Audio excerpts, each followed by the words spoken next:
বাবা দুনিয়ার থেকে চলে গেলেন। 5-7 বছরের ছেলে সন্তান রেখে দুনিয়ার থেকে বিদায় নিয়েছেন। মা সন্তানের কথা চিন্তা করে অন্যত্র বিয়ে বসেননি। যৌবনে ভরা মা, 5-7 বছরের সন্তান থাকলে ওই মায়ের বয়স আর কতই বা হতে পারে, 25 তো হয় নাই। ওই মা সন্তানের কথা চিন্তা করে যৌবনের স্বাদকে মিটা দিলেন। গরিব মানুষ, মানুষের বাড়ি কাজ করেন, সংসার চালান, আর ওই টাকা দিয়ে সন্তানকে লেখাপড়া করান।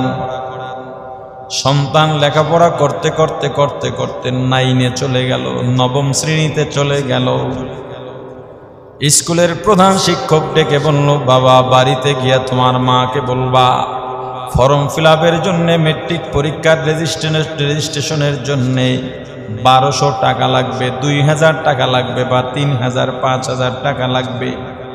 সন্তান ডেকে বলে, স্যার আমার দ্বারা পরীক্ষা দেওয়া সম্ভব নয়, কারণ আমার মা মানুষের বাড়ি কাজ করেন, কয় টাকাই বা পান, এত টাকা দিয়া আমার মা আমার পরীক্ষা দেওয়াইতে পারবে না। তার চেয়ে আমার মায়ের পাশে আমি দাঁড়াই, আমি কিছু কাজ করে আমার মাকে সহযোগিতা করার চেষ্টা করি। সন্তান বাড়িতে ঢুকছে, চেহারাটা মলিন, মায়ের কাছে গিয়া বসছে। মা ডাক দেয়া বলে, বাবা তোর চেহারাটা মলিন কেন, কি হয়েছে বল। বলে, না কিছু হয় নাই, তবে আর লেখাপড়া করব না, তোমার কষ্ট আর সহ্য হয় না রে মা, আমি এখন থেকে তোমার সেবা করব, তুমি আর মানুষের বাড়ি কাজ করবা না, আমার কাছে ভালো লাগে না, কাজের বুয়া বলে, কাজের ঝি বলে তোমাকে মানুষ ডাকে। মাগো তুমি অন্যদের কাছে কাজের ঝি হলেও আমার কাছে তুমি মা। সন্তানের কাছে কোনো মা বাবাই খারাপ না। মা বলে, বাবা তোর কি হয়েছে আমাকে বল, দেখি সমাধান করতে পারি কিনা। সন্তান ডেকে বলে, মা প্রধান শিক্ষক বলেছেন আমার ফর্ম ফিল আপ রেজিস্ট্রেশনের জন্য 5000 টাকা লাগবে। মা একটা মুচকি হাসি দিয়া বলে, বাবা এই সামান্য কথাটার জন্য তুই এত অপেক্ষা কেন করলি, মুখটাও বা কেন মলিন। আমি যখন তোকে স্কুলে ভর্তি করিয়েছি তখনই আমি প্রধান শিক্ষক থেকে জেনে নিয়েছিলাম একটা সময় আসবে 4-5 বছর পরে বা 8-9 বছর পরে আপনার সন্তানের এত টাকা লাগবে পরীক্ষার জন্য।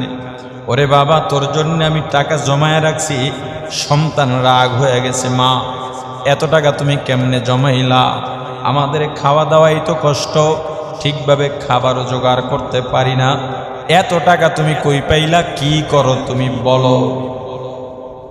মা রাগ হয়ে গেলেন, তুই কি তোর মাকে সন্দেহ করিস? বলে, মা তোমার এত টাকা তো পাওয়ার কোনো কথা না, তুমি কি চুরি করেছ নাকি অবৈধ পন্থায় টাকা জোগাড় করেছ? মা সন্তানকে থাপ্পড় দিয়া বলে, ওরে সন্তান তোর জন্যে কত ত্যাগ করছি জানো, আমি বলতে চাই নেই রে বাবা। বাজার থেকে 2টা ডিম আনতাম, 2টা ডিমই রান্না করতাম বা সিদ্ধ করতাম, 2টা ডিম আনতাম, একটা ডিম সিদ্ধ করতাম, তুই দেখতি 2টা ডিম আছে, একটা সিদ্ধ করে তোকে খাওয়াইতাম, রান্না করে খাওয়াইতাম। আমি যদি আর একটা ডিম না কিনতাম তোর ভালো লাগতো না, পছন্দ করতি না। আপেল খাইতে চাইতি, 2টা আনতাম, 2টা না আনলে একটা তুই আমাকে রেখে খাইতে না, এই জন্য আমি দেখাবার জন্য 2টাই আনতাম। ওরে বাবা আমি তোর জন্য ভাত রান্না করতাম, সপ্তাহে 1-2 দিন আমি ভাত খাইতাম, তুই তো জানো না। আমি মা 2টা ডিমের একটা তোকে খাওয়াইয়া আর একটা ফেরত দিয়া টাকাটা জমা করতাম, একটা আপেল তোকে খাওয়াইয়া আর একটা আপেলের টাকা জমা করতাম। আমি ভাত রান্না করতাম তোর জন্যে, ভাতের মাত ভাতের ফ্যান আমি খাইতাম, তোকে ভাত খাওয়াইতাম রে বাবা। ঈদের সময় যত কষ্টই হোক না কেন তোর জন্যে নতুন জামা বানাইতাম, আমি পুরান কাপড়টা সাবান দিয়ে ধুয়ে আমি পড়তাম রে বাবা। এভাবেই তোর জন্য টাকা জোগাড় করেছি। সন্তান পরীক্ষা দিয়া ভালো নাম্বার পায়া এলাকার মধ্যে সুনাম করলো।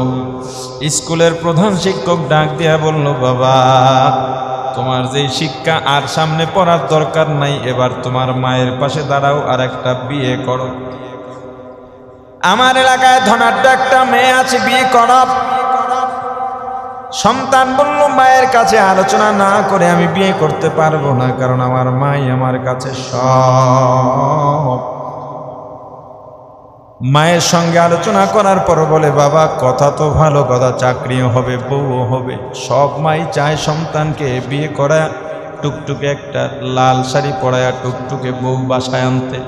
কিন্তু বাবা আমি গ্রামের মানুষ, মূর্খ সূর্খ মানুষ, আমার শিক্ষা নাই, আমার ঘর নাই, বাড়ি নাই, ওই শহরের দামি পরিবারের ধনাঢ্য মেয়ে বাড়ি আনলে কি মানাইতে পারবো নি। সন্তান বলে, মা যেই বউ তোমার কথা মানবে না, তোমার খেদমত করবে না, আমার মাকে কষ্ট দেবে, ওই মেয়ে আমি কোনোদিন ঘরে আনবো না। সন্তান শহরের মেয়ে বিয়ে করলো। শহরের মেয়ে হলেই যে খারাপ, বিষয়টা এমন নয়। তবে যেই মেয়েরা উচ্ছৃঙ্খল চলাফেরা করে, সংসার বোঝে না, যেই মেয়েদের মধ্যে বিনয় নাই, নম্রতা নাই, যেই মেয়েদের মধ্যে মানার কোনো মাদ্দা নাই, ওই মেয়েরা কোনোদিন স্বামীর সংসার করতে পারে না। বিয়ে করার পর তাকায় দেখলো আমার স্বামী চাহিদা সম্পন্ন বউ, এটা চায়, ওটা চায়, এটা দরকার, সেটা দরকার। এটা তো সবসময় সন্তান মানে না, মায়ের সঙ্গেও বউয়ের মিল বনিবনা হয় না। বউ চিন্তা করলো আমার স্বামী শিক্ষিত স্বামী, তার মা মূর্খ মানুষ, গ্রামের মানুষ এখনো ঝি বলে তাকে ডাকে, কেউ সম্মান দেয় না। আমি তো শিক্ষা অর্জন করেছি, এলাকায় আমার কত দাপট, এলাকায় তো আমার শাশুড়িকে সবার সামনে দাঁড় করাতে পারবো না। কোথাও নিয়ে গেলেও সবাই মনে করবে এটা কাজের মহিলা, কিন্তু আমার স্বামী তো শিক্ষিত, তাকে স্বামী হিসেবে দাঁড় করানো যায়। অতএব এই শাশুড়ি থেকে আমার স্বামীকে আলাদা করতে হবে, প্রয়োজনে খরচ আমরা তাকে দিয়ে দেব, অথবা বৃদ্ধাশ্রমে পাঠিয়ে দিতে হবে।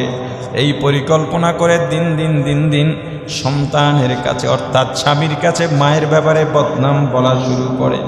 প্রথম দিকে সন্তান না শুনলেও পরবর্তীতে শোনাও শুরু করে দেয়। ওরে আল্লাহর গোলাম, ওই মা বাবার ত্যাগ কত জানো? তুমি তো ঢাকায় এসে চাকরি করতেছ, তোমার কাছে বাবা চিঠি পাঠায়, বারবার চিঠি পাঠায়, তুমি বাড়ি যাইতে পারো না, বাড়িতে চিঠি পাঠায় দাও, আমি ব্যস্ত, আমার চাকরি নিয়ে ব্যস্ত,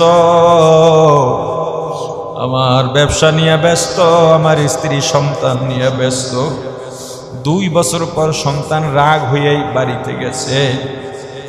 বাড়িতে গিয়ে দেখে শুনশান নীরবতা, কোনো মানুষজন নাই। প্রথম ঘরে ঢুকছে, প্রথম ঘরে ঢুকে দেখে মাও নাই, বাবাও নাই। দ্বিতীয় ঘরে ঢুকছে, দেখে মাও নাই, বাবাও নাই। পেছনের ঘরে ঢুকছে, গিয়া দেখে মা শাক করতেছে, চেহারাটা শুকায় গেছে।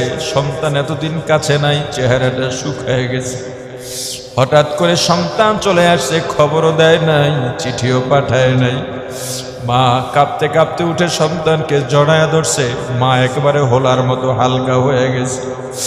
বলে, মাগো তুমি কি খাও না, ঘুমাও না, তোমার চেহারার অবস্থা এমন কেন? বলে, বাবা আমাদের খাওয়ারও কোনো স্টেশন নাই, খাওয়ার তরিকাও নেই, ঘুমের তরিকাও নেই। তোর বাবা আর আমি যখন প্রথম বিয়ে বন্ধনে আবদ্ধ হইলাম, কত জায়গা ঘুরে বেড়িয়েছি। যখন তুই দুনিয়াতে আইলি তখন আমাদের কোনো ঘোরার মন নাই, শুধু দুজনার একই চিন্তা, তোকে কিভাবে মানুষ বানানো যায়। মানুষ বানাইলাম, আবার দূরে চলে গেলি, আমরা দুজন আবার একা হয়ে গেলাম। এখন আমাদের সে আগের মতো ঘোরার জায়গা নাই, আমরা দুজন কষ্ট করে এই বাড়ি আর উঠান, বাড়ি আর উঠান। বলে, বাবা কোথায়? কয়, গিয়া দেখ উঠানের মধ্যে তোর বাবা বসা আছে। গিয়া দেখে বাবা উঠানের মধ্যে বসে আছেন, মাথা নিচু করে। সন্তান সালাম দিয়া পাশে বসলো। বাবা সালামের জবাব দিয়ে আর কোনো কথা বলেন না। আবার জিজ্ঞেস করে, বাবা কেমন আছো? বলে, আমি ভালো আছি। তুই কেমন আছিস? এটাও বাবা জিজ্ঞেস করেন না। সন্তান ডাক দিয়া বলে, বাবা তুমি কি আমার সঙ্গে রাগ হয়ে আছো? ওরে বাবা, এতবার চিঠি কি পাঠান লাগে? আমি ব্যস্ত, তোমরা জানো না। বাবা কি জবাব দিবেন? বাবা ডাক দিয়া বলেন, রে সন্তান, ওই গাছের মাথায় কয়টা কাক দেখা যায়? বলে, 5টা কাক। কিছুক্ষণ পরে আবার সন্তান বাবা বলে, বাবা ওখানে কয়টা কাক? বলে, 5টা কাক। আবার বলে, ওখানে কয়টা কাক? সন্তান এবার একটু রাগ হয়ে গেল, নিয়ন্ত্রণ নিয়ে বলে, ওখানে 5টা কাক। বাবা আবার বলেন, বাবা বলতো ওখানে কয়টা কাক? সন্তান এবার রাগ হয়ে গেছে। বাবা তোমার খামখেয়ালি আগের মতোই রয়ে গেছে, তোমার খামখেয়ালি যায় না। আমি বারবার বলি ওখানে 5টা কাক, তুমি আবারও কেন প্রশ্ন করো? দরজার মধ্যে সন্তানের মা দাঁড়িয়ে আছে, তাকে দেখতেছে সন্তান আর বাবার দৃশ্য। বাবা সন্তানের মাকে ডাক দিয়া বলেন, অমুকের মা, আমাদের টেবিলের ড্রয়ারের মধ্যে সেই পুরাতন ডায়েরিটা একটু নিয়ে আসো। ডায়েরিটা এনে বাবার কাছে দেওয়ার পর বাবা সন্তানের হাতে দিয়ে বলেন, বাবা অমুক নাম্বার পৃষ্ঠা খুলে একটু পড়ো। সন্তান ডায়েরি পড়তেছে, আজ থেকে 25 বছর আগের তারিখ দেওয়া। বাবা লিখছে, আজকে আমার সন্তানের বয়স 2 বছর হলো। আমি উঠানে বসা আছি, আমার সন্তান আমার কাছে এসে বসলো, আমার কোলে চড়ে বলতেছে, আব্বু ওটা কি? কথাও ঠিকভাবে মুখে ফোটে নাই। আমি বললাম, ওটা কাক। সন্তান আবার বলে, আব্বু ওটা কি? আমি আবার বললাম, কাক। সন্তান বলে, আব্বু ওটা কি? আমি বললাম, কাক। এভাবে আমার সন্তান 25 থেকে 30 বার জিজ্ঞেস করছি, একবারও বিরক্ত হই নাই, বরং আরো মজাই লাগছে। সন্তান চিৎকার দিয়া বাবাকে জড়ায় ধরে বলে, বাবা আমি বুঝি নাই, তোমাদের ত্যাগ না থাকলে আজকে আমি মানুষ হইতে পারতাম না, তোমাদেরকে ভুলেও থাকতে পারতাম না। মানুষ বানাইছ, কিন্তু তোমার মতো মহান হইতে পারি নাই রে বাবা, আমাকে ক্ষমা করে দাও।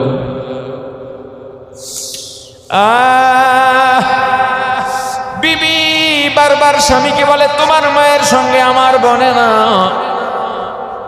সন্তান হঠাৎ একদিন মায়ের সামনে দাঁড়ায় বলে, মা আমার বিবি শিক্ষিত, তুমি সব কিছু বোঝো না, তুমি মূর্খ মানুষ, আমার বিবির সঙ্গে তর্কে যাইবা না। মা অবাক হয়ে গেছে, বাবা তুই কি আমার সন্তান আছিস নাকি অন্য কেউ কথা বলছিস? আমার সামনে তুই তো কোনো সময় কথা বলিস নাই, তোর বিবি কি বললো না বললো আমার কাছে জিজ্ঞেস না করেই তুই আমাকে শাসন করতে শুরু করলি। আসলে কানের কাছে যে থাকে মানুষ তার কথা বেশি শোনে। আবার এভাবে নালিশ করার পর একদিন মায়ের কাছে গিয়া সন্তান ধমক দিয়া বলে, মা যদি না শুধরাও আমার শিক্ষিত সমাজে চলা লাগে। আমার স্ত্রী শিক্ষিত মেয়ে, তার পরিবার উচ্চ বংশ মর্যাদা সম্পন্ন, তাদের এলাকার মানুষের সামনে তাদের মাথা উঁচু করে তারা চলে। ও মা যদি তার সঙ্গে আর একবারও দ্বন্দ্ব করো তোমাকে বৃদ্ধাশ্রমে দিয়ে আসবো। মা চোখের পানি ছেড়ে কান্না শুরু করে দেয়। এভাবে যাইতে যাইতে যাইতে যাইতে কয়েকদিন পর এভাবে বারবার ঘুরতে ঘুরতে একদিন মায়ের গায়ে হাত তুলে ফেলছে। সন্তানের মা চোখের পানি ছেড়ে কাঁদেন আর বলেন, আমার আল্লাহ,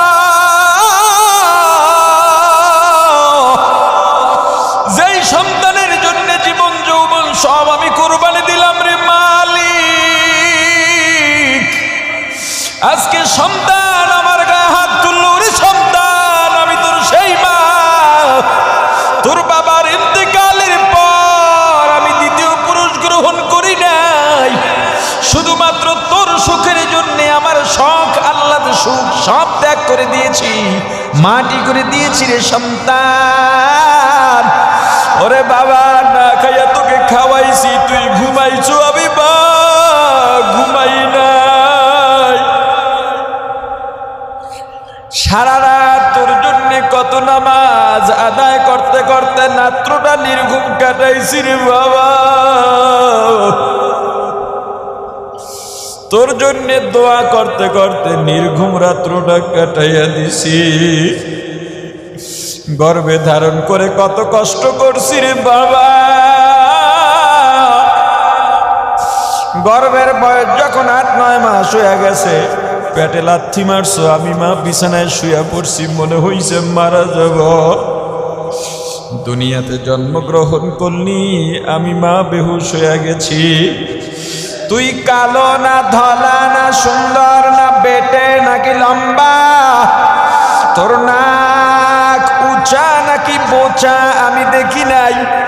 সবাই গবেষণা করে, আমি শুধু চাইছি আমার সন্তান কই। শীতের রাত প্রসাব পায়খানা করে বিছানা নষ্ট করে, ঠান্ডা লাগছে চিৎকার দিছে, অনেকের ঘুম ভেঙে গেছে, সবাই বিরক্ত, এমনকি তোর বাবাও বিরক্ত, কিন্তু আমি মা বিরক্ত হই নাই। তুই অসুস্থ হয়ে গেলে আমি মা তোর সেবা করতে করতে নির্ঘুম রাত কাটাইছি। ওরে বাবা, মানুষের বাড়ি কাজ করতে গিয়া কত লাঞ্ছনা সহ্য করলাম, কত অপমানিত হলাম।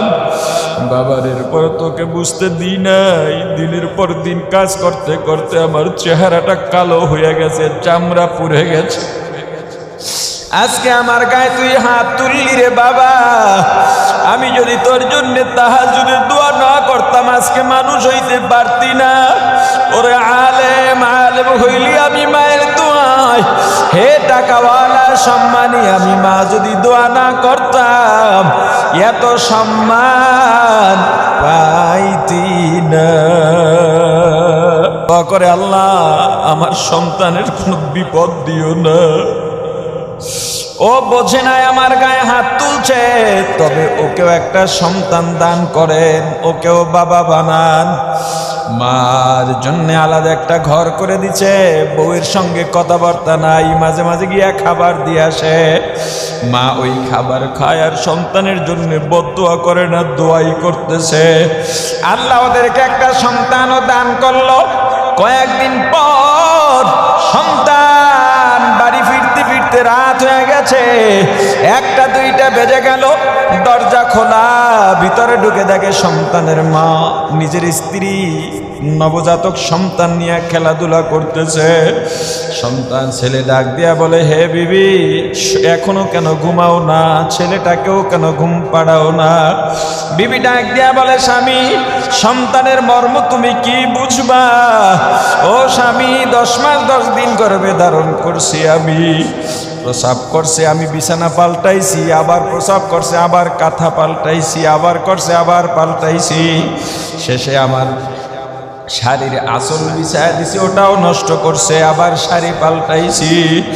এখন আর খালি জায়গা নাই, এজন্য বুকের উপরে নিয়ে শুকনায় ঘুম পড়াইছি। ওরে স্বামী, আমার সন্তানের জন্য দুনিয়াও ছাড়তে পারবো, তোমাকেও ছাড়তে পারবো। এই সন্তানই আমার সব। ছেলে আর দেরি করে না, একটা দৌড় দিয়া মায়ের ঘরের দরজায় গিয়া দাঁড়াইছে। ভেতরে মা নামাজের মধ্যে বসা, দরজায় ধাক্কা দিছে, মা গো দরজাটা খোলো। ভেতর থেকে মা সালাম ফিরাইয়া অনুনয় বিনয় করে, বাবা আবার কি অন্যায় করলাম? সেদিন মারছো, সেই ব্যথা আমার এখনো যায় নাই। তোর বউয়ের সঙ্গে আমার দেখাও নাই, কথাও নাই। বাবারে তবুও যদি ভুল হয় আমাকে মাফ করে দে। আমি বৃদ্ধ হয়ে গেছি, দুর্বল, আজকে যদি মারো আমি আর বাঁচব না। এ ছেলে, হে সন্তান, আমি ফজরের আগে তোর ঘর ছেড়ে চলে যাব, আর পরিচয়ও দেব না। আমার পরিচয় তোর আর অপমানিত ছোট হওয়া লাগবে না। সন্তান রাগ হইয়া বলে, মাগো দরজা যদি না খুলো দরজা ভেঙে ঢুকবো। মা মনে করছে রাগ হইয়া দরজা যদি ভেঙে ঢুকে তার চেয়ে দরজাটা খুলে দি। মা দরজাটা খুলে দিয়া হাত জোর করে সন্তানের সামনে হাঁটু গেড়ে বসে গেছে। সন্তান একটা চিৎকার দিয়া মায়ের পা দুইটা জড়ায় ধরছে।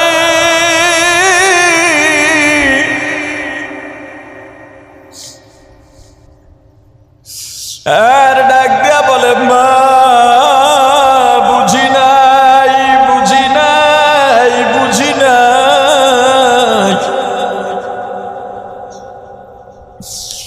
ও মা, তোমার গায়ে হাত তুলছি, এই হাত জান্নাতে যাবে না রে মা।